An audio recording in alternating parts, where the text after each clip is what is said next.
الحمد لله وكفى وسلام على عباده الذين اصطفى أما بعد. قال الله تبارك وتعالى: ومن الليل فتهجد به نافلة لك عسى أن يبعثك ربك مقاما محمودا. اللہ تبارک و تعالی نے قرآن کریم میں ارشاد فرمایا: اے میرے محبوب، آپ نماز ادا کیجئے، آپ تہجد پڑھیے، امید ہے اللہ تبارک و تعالی آپ کو مقام محمود عطا فرمائے۔ جس طرح نبی علیہ الصلاۃ والسلام کے لیے تہجد پڑھنے پر مقام محمود کی بشارت ملی ہے، اسی طرح امتی کے لیے تہجد پڑھنے پر اللہ کے قرب کی بشارت ہے۔ عوام الناس کے لیے تہجد کوئی ضروری نہیں ہے، لیکن خواص کے لیے یہ بے انتہا ضروری ہے۔ جو لوگ اللہ تبارک و تعالیٰ کا قرب چاہتے ہیں ان کے لیے تہجد پڑھنا بے حد ضروری ہے۔ تہجد اگر آپ اس نیت سے سوتے ہیں کہ اللہ تبارک و تعالیٰ آپ کو اٹھائے تو یقیناً اللہ تعالیٰ آپ کو اٹھا دیتا ہے۔ پہلے فجر کی اذان سے آدھا گھنٹہ پہلے اٹھ جائیں، 10-15 منٹ میں آپ نے استنجا وغیرہ سے فارغ ہو جائیں، اگلے 10-15 منٹ آپ مختصر سے دو نفل پڑھ لیں، بس یہی تہجد ہے۔ پھر بھی اگر آپ کی نیند پوری نہیں ہوتی ہے، فجر کی نماز کے بعد تھوڑا سو سکتے ہیں۔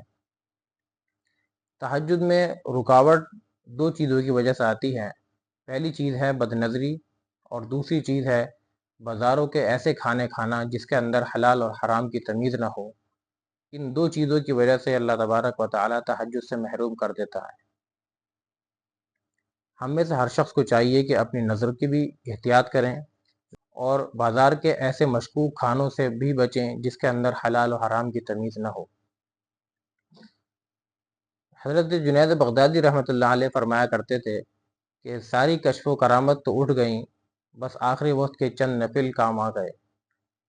حدیث مبارکہ میں آتا ہے جب رات آتی ہے تو اللہ تبارک و تعالیٰ 3 جماعتیں کر دیتا ہے، جن میں سے پہلے قسم کے لوگ وہ ہوتے ہیں جو اللہ تبارک و تعالیٰ کے محبوب بندے ہوتے ہیں۔ اللہ تعالیٰ اپنے فرشتوں سے کہتا ہے کہ یہ میرے محبوب بندوں کے جاگنے کا وقت ہے، جاؤ میرے بندوں کو اٹھا دو۔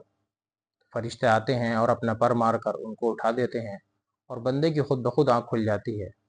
دوسرے قسم کے لوگ وہ ہوتے ہیں کہ جو دن بھر دین کا کام کرتے ہیں اور تھک ہار کے سو جاتے ہیں۔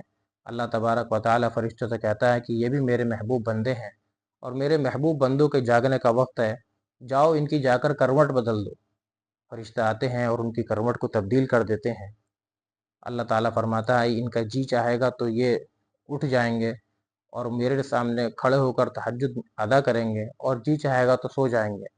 میں ان کے سونے پر بھی راضی ہوں، میں ان کے جاگنے پر بھی راضی ہوں۔ تیسرے قسم کے لوگ وہ ہوتے ہیں کہ جو اللہ کے ناپسندیدہ بندے ہوتے ہیں۔ اللہ تعالیٰ کہتا ہے کہ میں ان بندوں کی صورت نہیں دیکھنا چاہتا۔ فرشتوں کو باقاعدگی سے کہتا ہے اللہ تعالیٰ کہ یہ کہیں جاگ نہ جائیں، مجھے ان کا سامنے آنا مجھے پسند نہیں ہے۔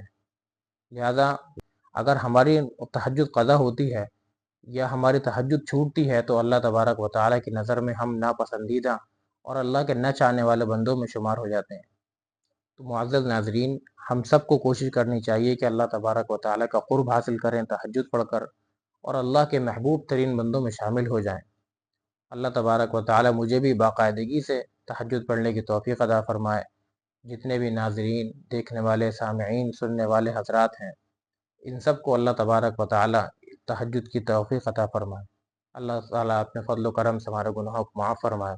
السلام علیکم ورحمۃ اللہ وبرکاتہ۔